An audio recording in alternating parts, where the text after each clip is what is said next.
Welcome back to my kitchen, everyone. Today we're going to be making some Jamaican oxtail. Now, I know you guys love after Jamaican oxtail, so you know what? Stay tuned. I won't stop, no, no, no, no, no, no, no, no. I won't stop, I won't stop. I won't stop, no, no, no, no, no, no, no. I won't stop, I won't stop. So guys, I always marinate my oxtail and leave it overnight where I can. Or you want to marinate it and leave it, for at least 6 hours, because you want all those juices and those niceness and to get in there. So what I'm using now, I'm just going in with a teaspoon of each. So I'm using some Badia with Sazon, and a girl love off the Maggi, so we have to go in with a little bit of Maggi. So once I do this, I'm gonna add my mix up blend. Now this is your normal blend up, like your onions, the spring onions, like a scotch, bonnet, pepper, and so forth. I will leave everything that I use in the description box. Now I like to blend it out quite smoothly, like because I want it to seep into the meat. Now I'm just giving this a good mix. If you want to go in with your hands, you know what, you go ahead and go in with your hands, but I decided to go in with this spoon now, which for no particular reason, but I'm gonna add as well about a teaspoon of browning, just to get that color up, because I really want the oxtail look like it to our sun. No, that can't work around here, so I like to have a little dark oxtail going on. So what I'm gonna do, just give that a good mix, then I'm gonna cover it and I'm gonna leave it overnight. Now the time that I did it, this marinated for about 12 hours. Now I want to say, when you take this out of the fridge, when you're ready to use it, be sure to take it out and let it rest for about half an hour. We don't want no cold temperature going into that oil. Give it a little shake, give it a little mix up, and yeah.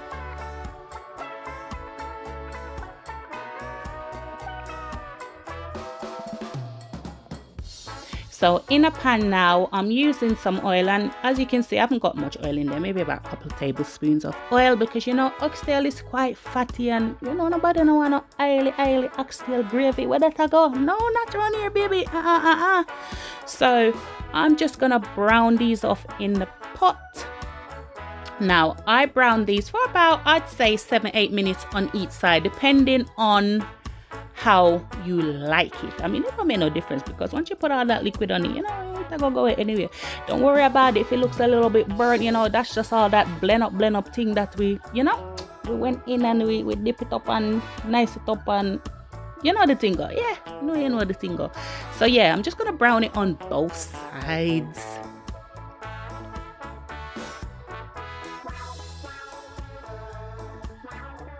Make sure you turn it over.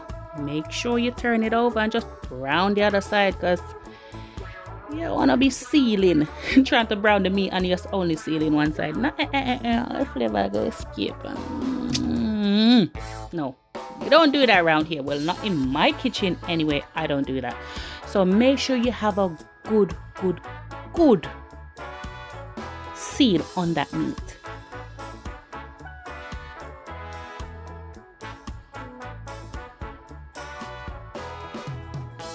Now what I'm going in now with, I'm gonna use some beef stock. Now I use literally about half and half, so I'd say that's about a cup of beef stock.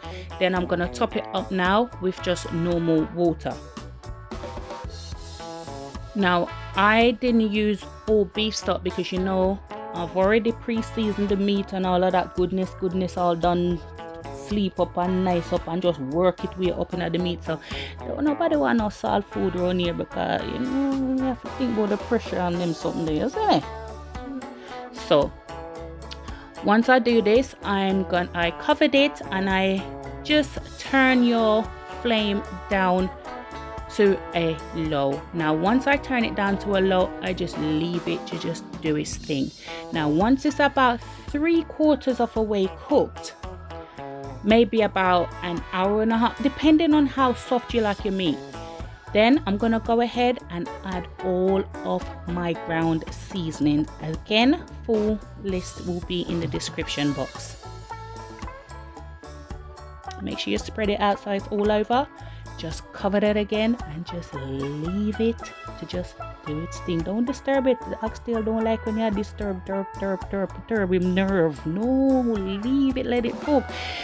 You know what, once that it's like literally about 15 minutes to go, I like to go ahead and add in my little butter beans and some carrots, you know. Now see, gravy coming along. Nice. Just leave it at this point. If you have too much liquid in it, and you can just crank your stove up to just let it dry down a little bit. Remember, the people them love enough oxtail gravy, so don't go and dry out all of the gravy. Now look at that gravy. Where's the oil? No oil around here. Just nice and goodness. Now I would say this took about 2 hours to cook, to about 2.5 hours to cook. And there you have it, guys. Look at that. Oh Lord. That good old oxtail and that good old oxtail gravy. Now woohoo, guys, this was absolutely good. The thing with oxtail, it doesn't like to be bothered. Remember, public service announcement, don't bother the oxtail. Turn the flame down and leave it. Well, you still have to kind of watch it a little bit, you know, because the water dry out, then you're in trouble. Just turn the flame down. Once you have your flame really low, that should not happen. What happens, it just stays there and it just cooks in its own juices, and then if you top up with water to just kill the taste off it. No, tasteless oxtail I go. Not around here, baby, not around here. No, not in Shellz kitchen. Just turn the stove down and don't bother the oxtail. Peep on him. Look at that gravy, guys. Look at that gravy. I know, don't like the look at oxtail gravy yet. Now you can get your own oxtail gravy. You don't have to go to the shop and ask them for enough oxtail gravy and then giving it to you. Get your own. Now I serve this up with some yellow rice and some plantain and some coleslaw. If you want the recipe to my yellow rice, I will leave the link in the description box. Go over and check that out. Guys, thank you so much for watching. If you're still here with me, leave me a carrot emoji. And as I always say, to aim high, work hard but smart, because the sky's the limit and only you can limit yourself. Thanks for watching, guys. Bye.